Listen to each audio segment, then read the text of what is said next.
Hello, नमस्कार साथियों।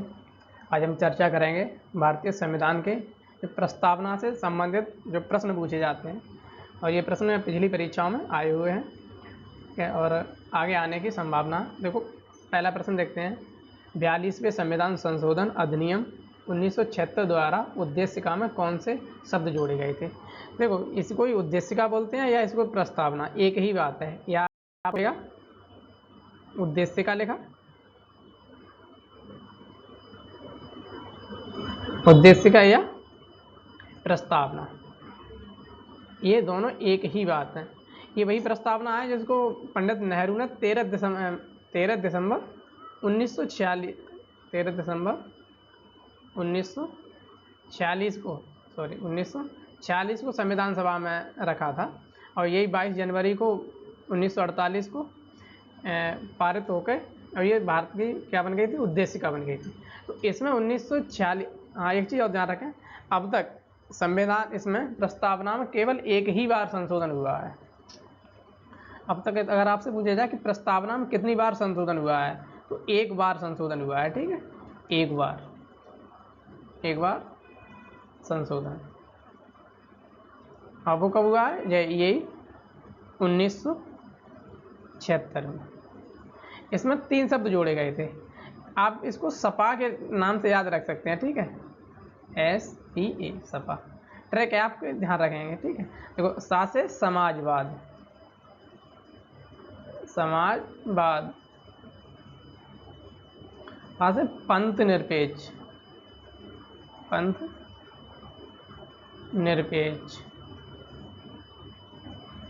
और ऐसे अखंडता।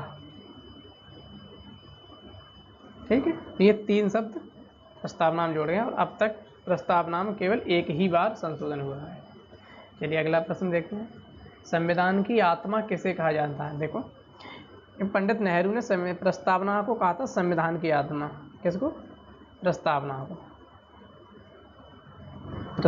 को कहा जाता है। ठीक है, संविधान की आत्मा किसने कहा था? नेहरू जी ने। और देखो, डॉक्टर भीमराव अंबेडकर ने संविधान की आत्मा किसे कहा था? उन्होंने कहा था आर्टिकल 32 को, अनुच्छेद 32 को। ठीक है, जिसमें क्या था? संवैधानिक उपचारों के अधिकार को बाबा साहब ने क्या था कहा था?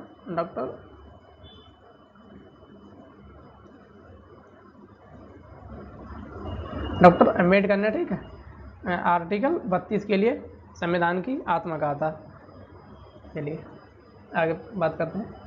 किस मामले में कहा गया कि प्रस्तावना संविधान का भाग है? देखिए,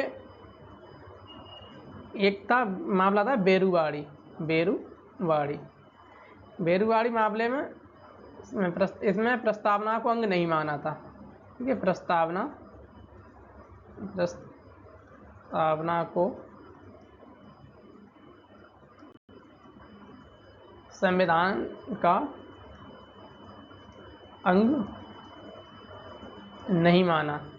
ठीक है, लेकिन फिर इसमें नहीं माना गया था, और ये आया था, फिर ये एक केस आया था 1973 में। कब? 1973 में। कौन सा? केशवानंद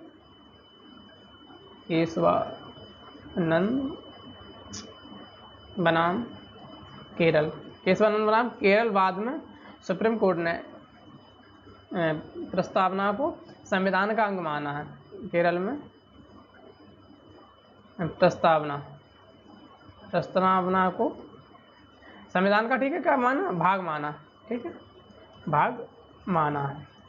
तो आप ये ध्यान रखेंगे। ठीक है, बेरूवाड़ में नहीं माना गया था, लेकिन इसको पलटते हुए सुप्रीम कोर्ट ने केशवानंद भारती बनाम केरल बाद में इसके लिए माना गया था। तो प्रस्तावना के लिए संविधान का भाग। आगे बात करते हैं। भारत एक गणतंत्र है, इसका क्या अर्थ है? भारत एक गणतंत्र है। देखिए, ये प्रश्न आते हैं, और इनका मतलब भारत गणतंत्र है, इसका क्या अर्थ है, ये पूछे जाते हैं। तो भारत एक गणतंत्र है, इसका मतलब है कि भारत के जो राष्ट्र अध्यक्ष है, भारत के जो राष्ट्र अध्यक्ष वो कैसे होंगे? भारत के राष्ट्र अध्यक्ष निर्वाचित होंगे। निर्वाचित। कैसे होंगे? निर्वाचित, ना कि वंशानुगत नहीं होंगे। ठीक है,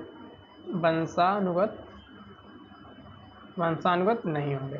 ठीक है, तो भारत के जो सर्वोच्च पद है राष्ट्रपति, वो निर्वाचित होंगे, ना कि वंशानुगत। ठीक है, तो भारत कैसा है? गणतंत्र है। जैसे ब्रिटेन यानी इंग्लैंड गणतंत्र नहीं है, क्योंकि वहाँ पर राजा होता है। ठीक है, चलिए, संविधान की प्रस्तावना अपने नागरिकों को कितने प्रकार का न्याय देती है? तो संविधान की प्रस्तावना अपने नागरिकों को 3 प्रकार का न्याय देती है। कौन कौन सा? सामाजिक,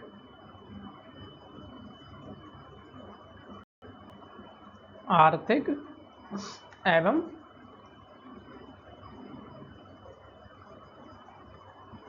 एवं राजनीतिक न्याय।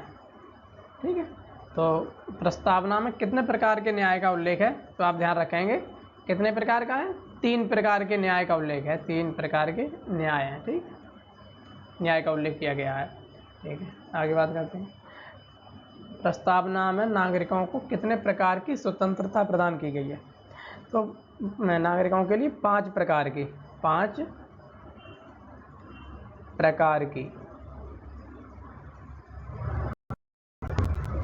स्वतंत्रता, 5 प्रकार की स्वतंत्रता प्रदान की गई है। ठीक है, कौन कौन सी? जैसे विचार,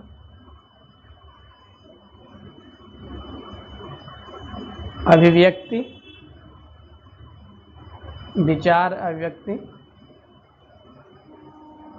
विश्वास, धर्म और उपासना। 3 4 5। ठीक है, तो ये 5 प्रकार की जो स्वतंत्रता है वो भारत के नागरिकों को प्रदान की गई है। ये किस में लिखा है? प्रस्तावना में। ठीक, आगे बात करते हैं। भारतीय संविधान को किसने विश्व का सबसे बड़ा और विस्तृत संविधान कहा? भारतीय संविधान को किसने विश्व का सबसे बड़ा और विस्तृत संविधान कहा? ये कहा था सर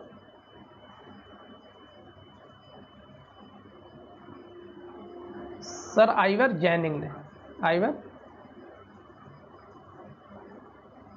सर आइवर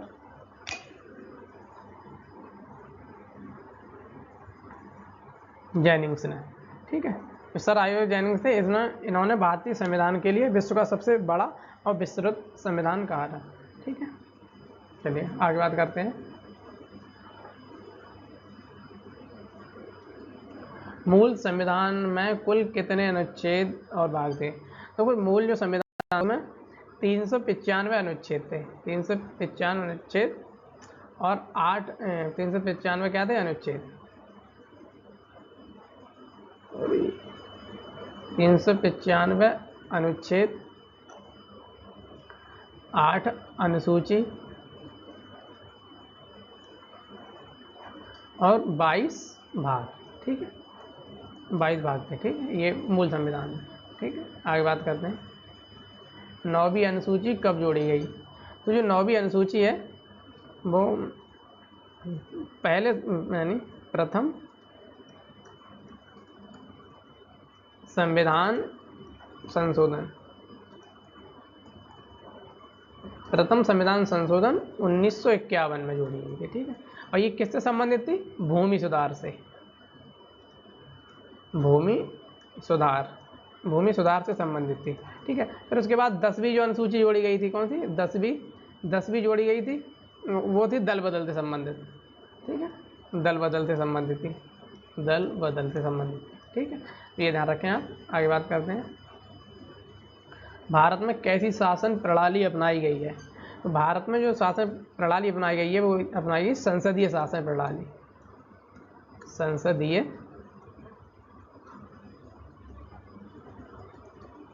शासन प्रणाली। और भारत में संसदीय शासन प्रणाली कहाँ से ली है? इंग्लैंड से। ठीक है, इंग्लैंड से ली है। ठीक है, हाँ, जैसे ब्रिटेन में राजा होता है, वैसे ही भारत में राष्ट्रपति होते हैं। ठीक है, लेकिन उनके जो राजा होते हैं वो वंशानुगत होता है और भारत के इलेक्टेड होते हैं। ठीक, आगे बात करते हैं। किस संविधान संशोधन द्वारा संपत्ति के अधिकार को हटा दिया गया? देखो, एक संविधान संशोधन हुआ था 44वां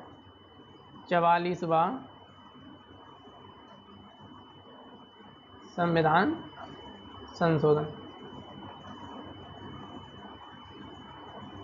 44वां संविधान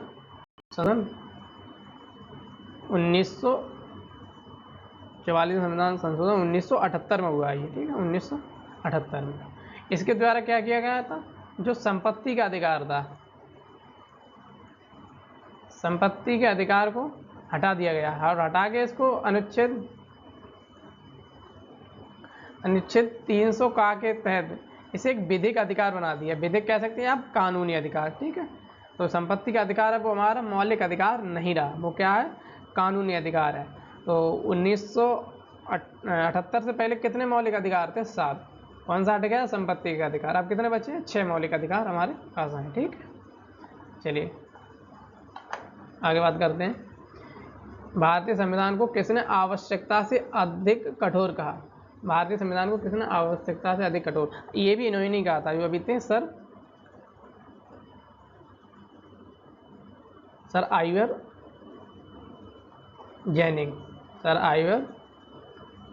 जेनिंग्स। ठीक है, इन्होंने भारतीय संविधान को आवश्यकता से अधिक बड़ा, विश्व का सबसे बड़ा और लिखित संविधान और यानी आवश्यकता से अधिक कठोर संविधान इन्होंने नहीं कहा था। ठीक है, आगे बात करते हैं। ये लाना आप ध्यान रखें। ठीक है, ये ऐसे ही पूछी जाती है परीक्षा में, फैक्ट कुछ याद रखें। किसका कथन है कि भारतीय संविधान अधिक कठोर और अधिक लचीला के मध्य अच्छा संतुलन है? देखो, ये गया था केसी हुइयर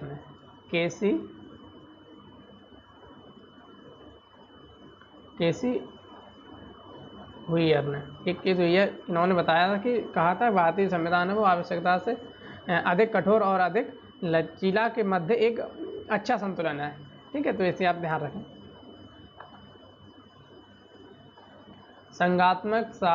संघात्मक संविधान का सबसे प्रमुख लक्षण क्या है? देखो, जो संघात्मक संविधान का प्रमुख लक्षण होता है कि इसमें शक्तियों का जो बंटवारा होता है। इसमें क्या होता है कि इसमें जो शक्तियाँ होती हैं, शक्तियाँ वो अलग अलग बटी होती हैं। केंद्र के पास कुछ शक्तियाँ केंद्र को दी जाती हैं अलग, जिन पर केंद्र सरकार कानून बनाती है, और कुछ शक्तियाँ राज्य के पास होती हैं। तो जो संघात्मक संविधान है, इसका सबसे प्रमुख लक्षण और विशेषता इसकी यह है कि इसमें जो शक्तियों का बंटवारा होता है दोनों में, केंद्र के पास अलग, राज्य के पास अलग। जैसे आप हमारे यहाँ देखते हैं तो जो जितने भी विदेशी मामले हैं या वैज्ञानिक अनुसंधान जो भी हैं वो सब केंद्र के पास हैं, देश की सुरक्षा वगैरह। और जैसे राज्य के पास है पुलिस है, ये ऐसी जो चीज़ें राज्य के पास हैं। तो क्या है कि शक्तियों का बंटवारा हो जाता है इसमें संघात्मक संविधान में। ठीक है, आगे बात करते हैं। किस संविधान संशोधन द्वारा मताधिकार की न्यूनतम आयु 18 वर्ष कर दी गई? देखिए, पहले वोट डालने की न्यूनतम आयु कितनी थी? 21 वर्ष थी। इसको यहाँ से घटा करके 61वें संविधान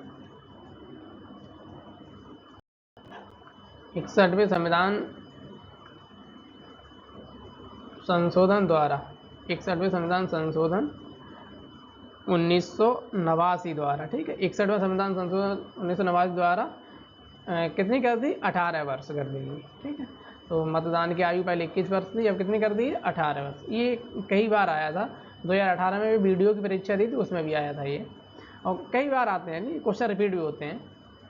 आगे बात करें, भारत में किसकी सर्वोच्चता स्थापित की गई है?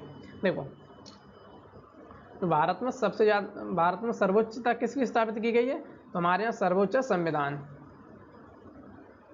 ठीक है, भारत में संविधान की सर्वोच्चता स्थापित की गई है, ये आप ध्यान रखें। और ब्रिटेन में किसकी सर्वोच्चता है? ब्रिटेन है, वहाँ पर सर्वोच्चता स्थापित की गई है संसद की। और ऐसे यूएसए अमेरिका में यहाँ सर्वोच्चता किसकी स्थापित है? न्यायपालिका की। न्यायपालिका की। तो अमेरिका में न्यायपालिका की सर्वोच्चता स्थापित की गई है, और ब्रिटेन में संसद की। ठीक है, सही से लिख देना थोड़ा सा यार, थोड़ी सी संसद की। ठीक है, और भारत में संविधान की। हमारे यहाँ किसकी सर्वोच्चता स्थापित है? संविधान की, ये आप ध्यान रखें भारत। चलिए, भाषाई आधार पर गठित होने वाला पहला राज्य। देखो क्या था कि आज़ादी के बाद राज्यों का बंटवारा होना था, तो ये सोचा गया था कि उसके भौगोलिक दृष्टि और प्रशासन के आधार पर राज्यों का बंटवारा होगा। फिर क्या था कि जो आंध्र प्रदेश है, वहाँ के तेलुगु भाषी थे, वहाँ के रमुल्लू के नेतृत्व में उन्होंने मतलब आंदोलन शुरू कर दिया, और उन्होंने भाषा के आधार पर राज्य के गठन की मांग की। अच्छा, वो अनशन में बैठ गए। कौन? रामुल्लू ये अनशन पर बैठ गए, और क्या हुआ, 53 दिन बाद इनकी मौत हो गई। क्या हो गई? इनकी मौत हो गई, अनशन पर बैठ गए। अच्छा, उसी समय क्या था, भारत के जो प्रधानमंत्री थे वो कौन थे? नेहरू जी थे, पंडित नेहरू ने भाषा के आधार पर राज्य के गठन की घोषणा कर दी, और इस प्रकार से 1 अक्टूबर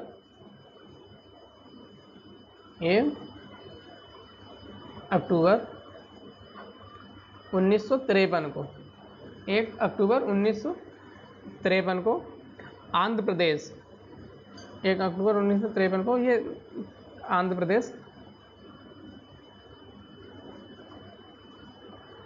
प्रदेश के गठन की घोषणा कर दी। आंध्र प्रदेश के गठन की। ठीक है, तो इस प्रकार भाषा के आधार पर पहला गठित होने वाला राज्य कौन सा था? आंध्र प्रदेश था। ठीक है, भारत की स्वतंत्रता के समय कुल कितनी रियासतें थी? देखो, जिस समय भारत स्वतंत्र हुआ था उस समय भारत में 562 रियासतें थी। कितनी थी? 562 देसी रियासतें।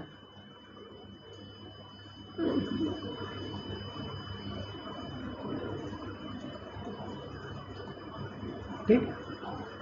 अच्छा, ये रियासतों को विलय करके और एक अखंड भारत बनाने की जिम्मेदारी दी गई थी सरदार पटेल को। अच्छा, तो सरदार पटेल ने मतलब इसमें थे 559 जो रियासतें थी वो आसानी से विलय हो गई भारत में।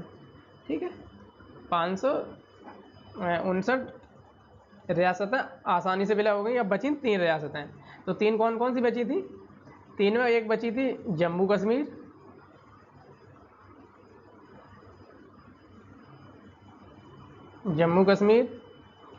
एक बची थी जूनागढ़, और एक बची थी हैदराबाद। ठीक है, ये 3 रियासतें बची। तो जम्मू कश्मीर की रियासत आप जानते हो, इसको मिलाया गया था विलय पत्र पर हस्ताक्षर के द्वारा, विलय पत्र द्वारा। जम्मू कश्मीर को भारत में किस तरह शामिल किया गया था? विलय पत्र के द्वारा। ठीक है, महाराज हरि सिंह ने इस पर साइन किए थे, भारत में विलय किया था। अच्छा, जूनागढ़ को भारत में जो विलय किया गया था वो जनमत संग्रह के आधार पर, जनमत संग्रह। और हैदराबाद को पुलिस कार्रवाई द्वारा, यानी इसमें। और हैदराबाद को विलय करने के लिए भारत ने कौन सा ऑपरेशन शुरू किया था? ऑपरेशन पोलो, क्योंकि हैदराबाद में जो पोलो के मैदान थे ज़्यादा थे, तो उसके नाम से ऑपरेशन शुरू किया गया। तो भी आ गया जूनागढ़ रियासत का भारत में विलय कैसे हुआ था, तो ये बताया था कैसे, जनमत संग्रह द्वारा। ठीक है, जनमत संग्रह कराया, और अधिकतर वोट भारत के पक्ष में हुए थे, तो जूनागढ़ को भारत में मिला लिया गया। आगे बात, हैदराबाद को भारत में कैसे शामिल किया गया था? तो इसको पुलिस कार्रवाई द्वारा,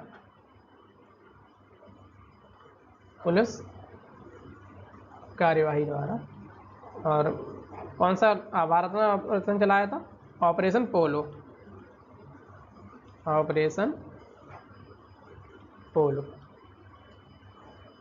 ठीक, ऑपरेशन पोलो द्वारा हैदराबाद को भारत में मिलाया गया। भारत में कुल कितनी क्षेत्रीय परिषदें हैं? भारत में 5 क्षेत्रीय परिषदें हैं। कितनी हैं? 5 कौन कौन सी? जैसे पूर्वी क्षेत्रीय परिषद है, पूर्वी क्षेत्रीय परिषद, इसका मुख्यालय कहाँ है? कोलकाता, कोलकाता।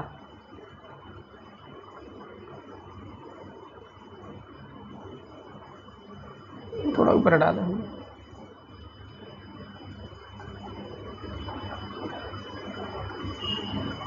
पूर्वी क्षेत्रीय परिषद का मुख्यालय कहाँ है? कोलकाता। दूसरी पश्चिमी क्षेत्रीय परिषद का कहाँ है? मुंबई। और मध्य क्षेत्रीय परिषद है, मध्य क्षेत्रीय परिषद का मुख्यालय कहाँ है? इलाहाबाद, इलाहाबाद। उत्तरी का, उत्तरी क्षेत्रीय परिषद का मुख्यालय कहाँ है भाई? नई दिल्ली, ठीक है। उत्तरी क्षेत्रीय परिषद का कहाँ है? नई दिल्ली। और सॉरी चौथी है ये, और पांचवी है दक्षिणी, दक्षिण क्षेत्रीय परिषद का मुख्यालय कहाँ है? चेन्नई का, ठीक है, चेन्नई, ठीक है। तो ये 5 क्षेत्रीय, तो ये ध्यान रखें कि भारत में कुल कितनी क्षेत्रीय परिषद है? 5, और इनके 5 के मुख्यालय भी आप ध्यान रखें। भारतीय संविधान में कैसी नागरिकता का प्रावधान है? तो भारतीय संविधान में एकल नागरिकता का प्रावधान है, ठीक है। कौन सी? एकल नागरिकता, एकल नागरिकता। भारत ने नागरिकता कहाँ से ली है? भारत ने जो नागरिकता का जो प्रावधान है वो लिया है ब्रिटेन से, ब्रिटेन या इंग्लैंड एक ही बात है, ठीक है, ब्रिटेन से। ब्रिटेन में भी एकल नागरिकता है, और ये नागरिकता का कौन सा आर्टिकल? आर्टिकल है 5 से लेके 11 तक, ठीक है, ये आर्टिकल है नागरिकता से संबंधित। जो यूएसए है वहाँ किस प्रकार की नागरिकता है? वहाँ दोहरी नागरिकता है, ठीक, यूएसए में दोहरी नागरिकता, और भारत में एकहरी नागरिकता, ठीक। भारतीय संघ में किसी राज्य को मिलाने का अधिकार किसके पास है? देखो, भारतीय संघ में किसी राज्य को विलय करने का अधिकार केवल और केवल संसद के पास है। किसके पास है? संसद के पास, ठीक है, संसद के पास किसी भी राज्य को भारत में मिलाने का अधिकार संसद को है। आगे बात करते हैं, पंथ निरपेक्ष राज्य से क्या अर्थ है?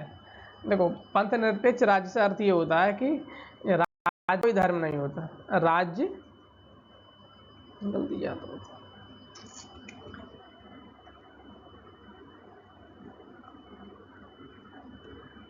राज्य का कोई धर्म नहीं है, ठीक है, कोई धर्म नहीं, यानी राज्य का अपना कोई धर्म नहीं है, राज्य सभी धर्मों को समान दृष्टि से देखता है, ठीक है। तो ये पंथ निरपेक्ष का मतलब होता है कि राज्य का कोई धर्म नहीं है और सभी धर्मों के प्रति समान दृष्टिकोण रखता है। आगे बात करते हैं, भारत संपूर्ण प्रभुत्व संपन्न देश है, इसका क्या अर्थ है? तो भारत एक संपूर्ण प्रभुत्व संपन्न देश है, इसका अर्थ यह है कि भारत मतलब अपने आंतरिक, भारत आंतरिक और बाह्य, भारत आंतरिक और बाह्य फैसले लेने में, फैसले हो गए या मतलब और भी वो हुआ, भारत आंतरिक और